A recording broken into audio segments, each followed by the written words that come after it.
The Girl with the Golden Lies. Amara stepped onto the crowded bus, her chin high, eyes gleaming with false confidence. She wore a faded but neatly pressed dress, and though her sandals were worn at the edges, she walked as if she owned the world.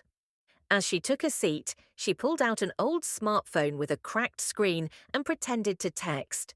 A young woman beside her glanced at her phone and smiled. "Nice phone," the woman said.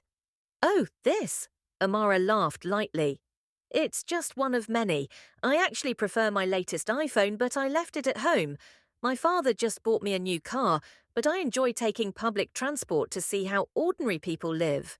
A man in front of her raised an eyebrow, amused by her boast. "Really? What car do you drive?" "A Mercedes, of course." She flipped her braids over her shoulder. "Limited edition." Some passengers chuckled. They had seen her often, always in the same old clothes, always carrying the same worn-out bag. But they played along. Just then, the bus jerked to a stop, and the conductor called, "Final stop! Everybody, pay your fare!" Amara's face turned pale. She fumbled in her bag, pretending to search for money she knew wasn't there. The conductor tapped his fingers impatiently.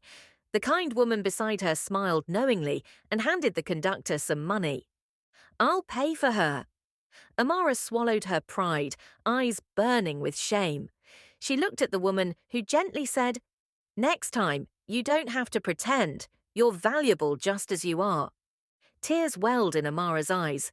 She had spent so long pretending to be someone else, but at that moment, she realized being herself was enough.